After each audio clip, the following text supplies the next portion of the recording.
Uga Wangsit Siliwangi. Prabu Siliwangi berkata kepada warga Pajajaran yang ikut mundur sebelum menghilang, "Perjalanan kita hanya sampai hari ini.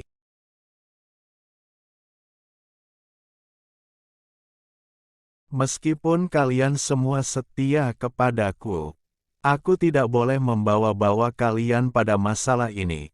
Ikut-ikutan hidup sengsara, ikut kumal sambil kelaparan.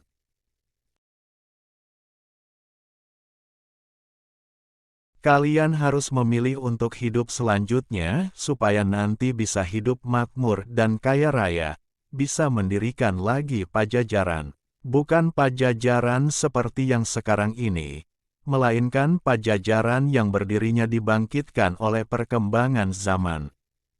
Pilih. Aku tidak akan menghalang-halangi sebab bagiku, tidak pantas menjadi raja yang seluruh rakyatnya selalu lapar dan sengsara. Dengarkan, kalian yang masih ingin mengikutiku, cepat pergi pisahkan diri ke sebelah selatan. Kalian yang ingin kembali ke kota yang ditinggalkan, cepat pisahkan diri ke sebelah utara. Kalian yang ingin mengabdi kepada penguasa yang sedang jaya, segera pisahkan diri ke sebelah timur. Kalian yang tidak ingin mengikuti siapapun, segera pisahkan diri ke sebelah barat.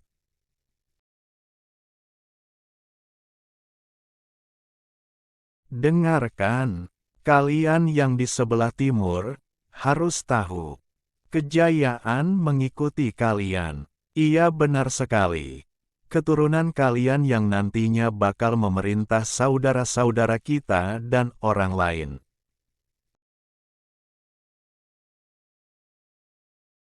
Akan tetapi, harus tahu, mereka akan memerintah dengan cara yang keterlaluan. Nanti akan tiba pembalasan atas segala perbuatan mereka. Cepat pergi.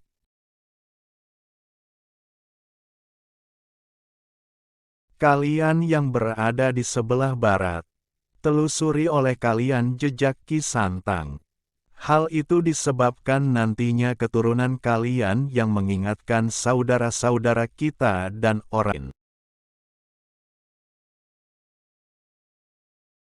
Teman-teman tolong subscribe dan nyalakan lonceng channel Momo Ayo Belajar ini supaya dapat informasi menarik lainnya. Terima kasih. Keturunan kalian itu yang akan berupaya memberikan peringatan dan penyadaran kepada teman-teman sekampung, saudara-saudara kita yang berupaya untuk hidup rukun melangkah bersama sependirian. Kepada semua orang yang baik hatinya. Nanti, suatu saat, kalau di tengah malam dari Gunung Halimun terdengar teriakan meminta tolong, nah itulah tandanya. Seluruh keturunan kalian dipanggil oleh Dia yang akan menikah di Lebak Cawene. Jangan telat serta jangan bersikap dan berperilaku berlebihan sebab telaga akan meluap menimbulkan banjir. Cepat pergi. Jangan menengok ke belakang. Kalian yang berpisah ke sebelah utara, dengarkan semuanya. Kota tidak akan pernah kalian temukan. Yang ditemukan hanya tegalan yang harus diolah. Keturunan kalian kebanyakan akan menjadi rakyat biasa. Kalaupun ada yang memiliki pangkat, tetap tidak Mereka nanti, suatu waktu, akan tergeser oleh orang lain. Banyak orang datang dari tempat-tempat yang jauh, tetapi orang-orang yang menyusahkan kalian. Waspadalah. Seluruh keturunan kalian akan aku kunjungi, tetapi hanya pada waktu yang diperlukan. Aku akan datang lagi menolong yang membutuhkan pertolongan, membantu yang kesusahan, tetapi hanya kepada mereka yang baik tingkah lakunya. Jika aku datang, tidak akan terlihat. Kalau aku berbicara, tidak akan terdengar. Memang aku akan datang, akan tetapi, hanya kepada mereka yang baik hatinya, mereka yang memahami terhadap satu tujuan, mereka yang mengerti pada keharuman tepat waktu dan masanya, akan banyak yang terbuka dan orang-orang ramai memintanya untuk diungkapkan dan dilaksanakan.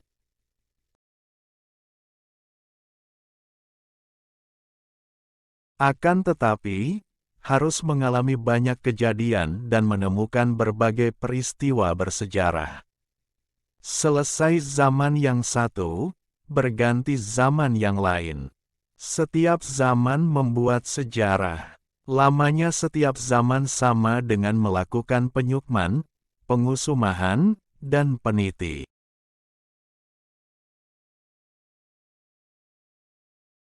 Setelah penitisan, kembali lagi ke penyukman.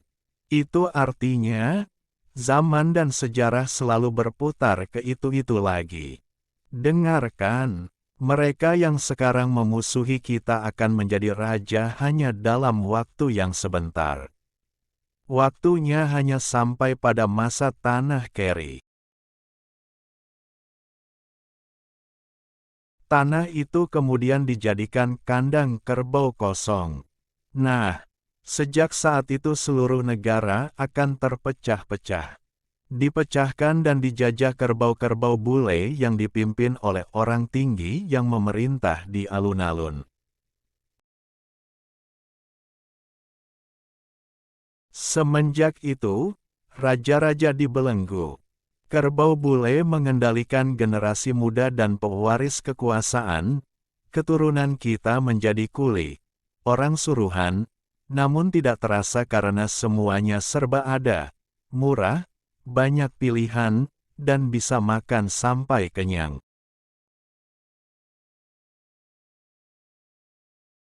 Selepas itu, seluruh bidang kehidupan dikuasai monyet. Kemudian, keturunan kita ada yang sadar, tetapi sadarnya mirip orang yang baru bangun dari mimpi. Hal-hal yang sejak dulu hilang tenggelam dalam sejarah, banyak yang menemukannya. Akan tetapi,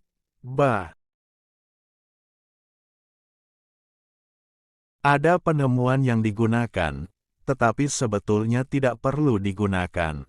Bahkan, ada yang dicuri dan dijual. Keturunan kita banyak yang tidak paham dan tidak peduli bahwa zaman sudah berganti kisah. Kemudian, geger senegara, pintu yang tertutup didobrak. Sudah tepat waktu dan masanya, akan banyak yang terbuka dan orang-orang ramai memintanya untuk diungkapkan dan dilaksanakan.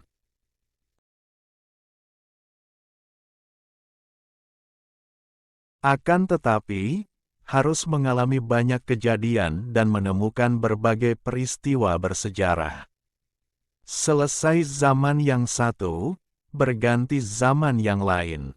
Setiap zaman membuat sejarah. Lamanya setiap zaman sama dengan melakukan penyukman, pengusumahan, dan peniti.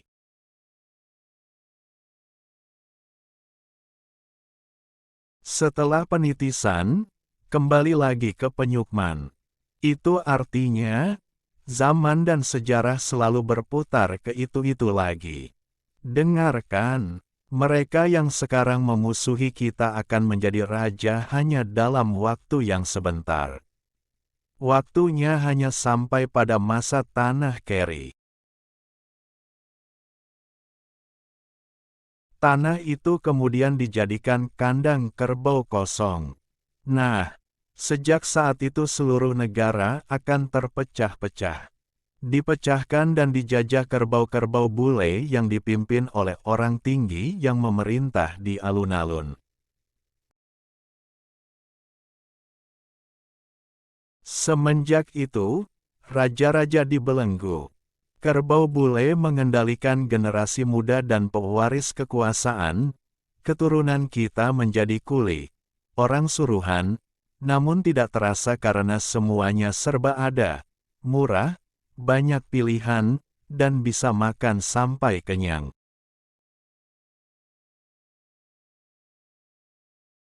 Selepas itu, seluruh bidang kehidupan dikuasai monyet. Kemudian, keturunan kita ada yang sadar, tetapi sadarnya mirip orang yang baru bangun dari mimpi. Hal-hal yang sejak dulu hilang tenggelam dalam sejarah, banyak yang menemukannya. Akan tetapi,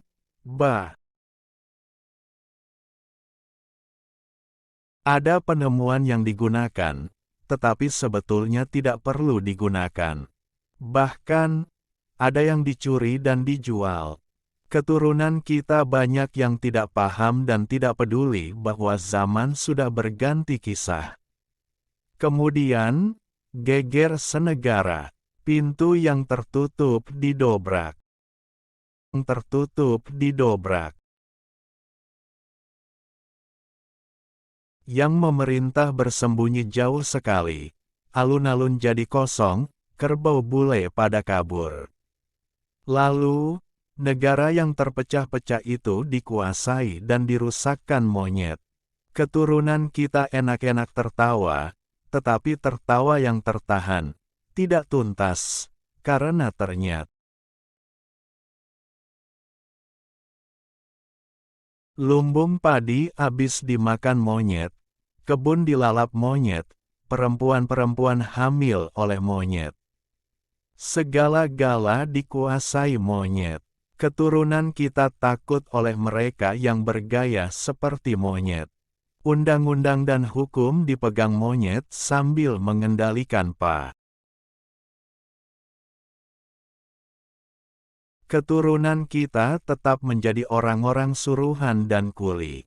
Banyak yang mati kelaparan. Mulai saat itu keturunan kita mengharapkan panen jagung sambil mencoba-coba bertani.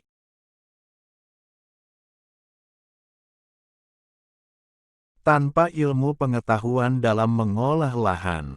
Tidak paham dan tidak peduli bahwa zaman sudah berganti lagi kisah. Kemudian, sayup-sayup, namun jelas beritanya, dari ujung laut utara terdengar guruh yang bergemuruh, burung Garuda menetaskan telur.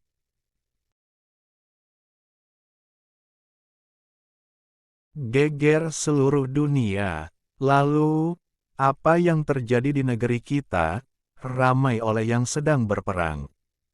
Perang seluruhnya sampai ke pelosok-pelosok. Monyet mengumpul berjatuhan. Keturunan kita mengamuk sejadi-jadinya, mengamuk tanpa aturan. Banyak yang mati tak. Sudah jelas musuh, malah dijadikan teman. Jelas-jelas teman disebut musuh. Mendadak banyak yang menjadi pemimpin yang memerintah dengan cara-cara edan. Mereka yang kebingungan tambah bingung, anak-anak yang belum dewasa sudah menjadi bapak. Mereka yang mengamuk semakin kalap, mengamuk tanpa pilih bulu. Mereka yang putih dikejar dan dihancurkan, yang disebabkan mereka yang sedang mengamuk, tidak beda dengan tawon yang dilempari tepat mengenai sarangnya. Seluruh daratan dibuat tempat penjagalan. Akan tetapi, segera ada yang menghentikan. Mereka yang menghentikannya adalah orang seberang. Lalu, berdirilah seorang raja, asalnya orang biasa. Akan tetapi, memang titisan raja zaman dulu dan ibunya seorang puteri Pulau Dewata. Karena jelas titisan raja, raja baru itu susah untuk dianiaya. Selepas itu, ganti lagi zaman. Ganti zaman, ganti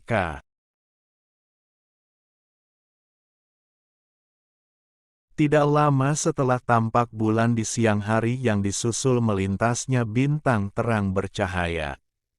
Di bekas negara kita, berdiri lagi kerajaan. Kerajaan di dalam kerajaan dan rajanya bukan Prah Pajajaran. Terus, berdiri lagi raja. Tetapi raja buta yang membangun gerbang yang tidak boleh dibuka, membangun pintu yang tidak boleh ditutup, membuat pancuran di tengah jalan, memelihara elang di pohon beringin karena memang raja buta.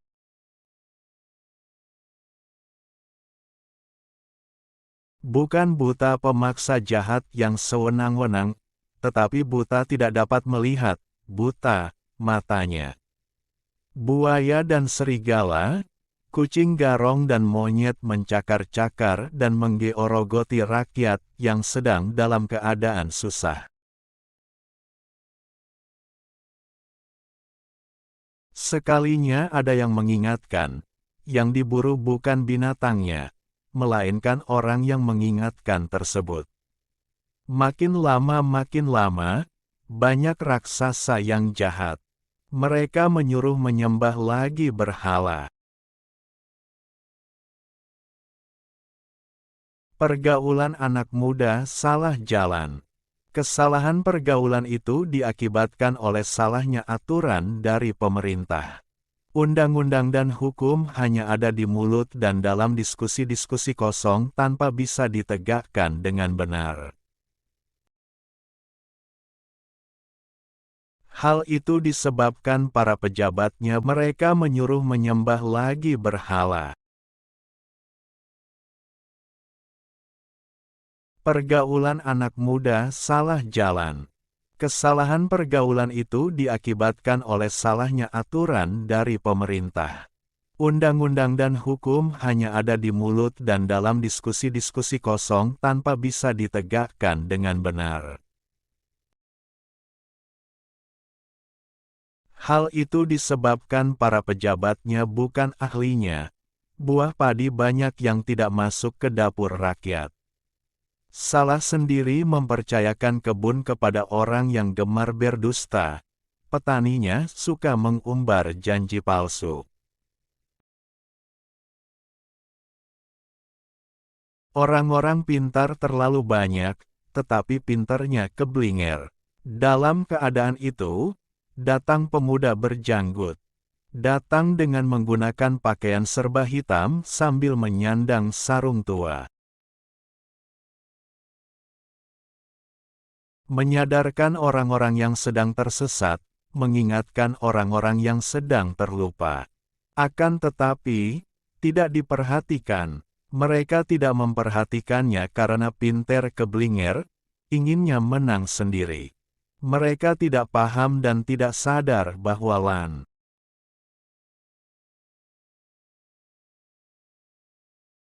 menunjukkan wajah marah.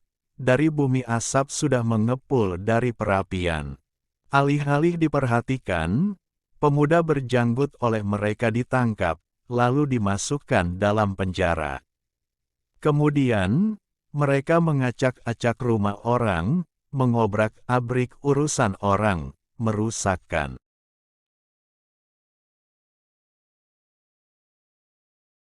Dengan alasan mencari musuh yang jahat, padahal mereka sendiri sesungguhnya yang mencari-cari permusuhan. Waspadalah, mereka nanti akan melarang keadaan Pajajaran dikisahkan. Hal itu disebabkan mereka takut ketahuan bahwa sebenarnya merekalah yang menjadi gara-gara selama ini yang menyebabkan terjadinya berbagai kesemrawutan. Raksasa-raksasa yang beringas, semakin hari semakin bandel, sombong, pongah, brutal, dan sewenang-wenang melebihi kerbau bule.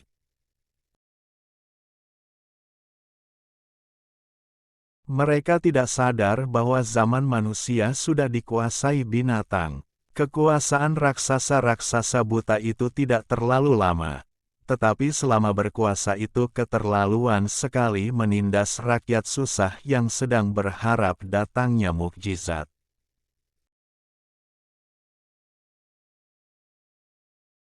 Raksasa-raksasa itu akan menjadi tumbal kejahatannya sendiri. Kapan waktunya? Nanti kalau sudah tampak anak gembala. Mulai saat itu akan terjadi keributan. Huru-hara, dari rumah menjadi sekampung, dari sekampung menjadi senegara.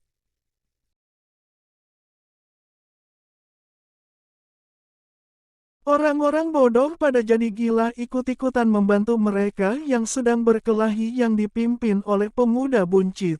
Penyebabnya berkelahi, memperebutkan warisan, tanah. Mereka yang serakah ingin mendapatkan lebih banyak lagi. Mereka yang memiliki hak meminta haknya diberikan. Mereka yang sadar berdiam diri. Mereka hanya menonton, tetapi tetap terimbas juga. Mereka yang berkelahi akhirnya kelelahan. Mereka baru tersadar, ternyata semuanya tidak ada yang mendapatkan bagian. Hal itu disebabkan tanah dan kekayaan alam seluruhnya habis oleh mereka yang memegang banyak uang. Para raksasa lalu menyusup curang ke berbagai kelompok. Mereka yang berkelahi jadi ketakutan sendiri. Takut dipersalahkan atas kerusakan dan kehilangan tanah serta kekayaan negara. Lalu, mereka mencari anak gembala, yang rumahnya di ujung sungai berpintu batu setinggi manusia beratapkan pohon handelem bertiangkan pohon hanjuang.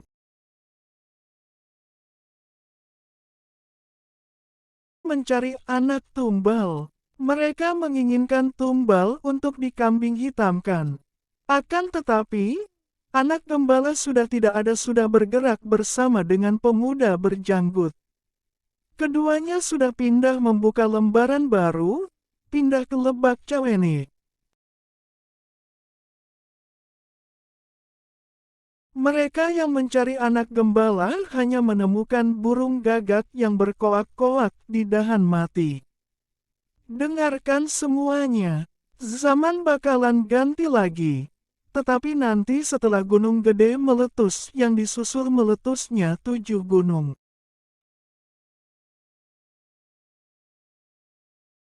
Gempar lagi seluruh dunia. Orang Sunda dipanggil-panggil. Orang Sunda memaafkan. Baik lagi semuanya. Senegara bersatu lagi. Nusa Jaya, jaya lagi sebab berdiri Ratu Adil. Ratu Adil yang sejati. Ratu siapa? Dari mana asalnya itu ratu? Nanti juga kalian bakal tahu. Sekarang yang penting, cari dan temukan oleh kalian si anak gembala. Segera berangkat, jangan menengok ke belakang.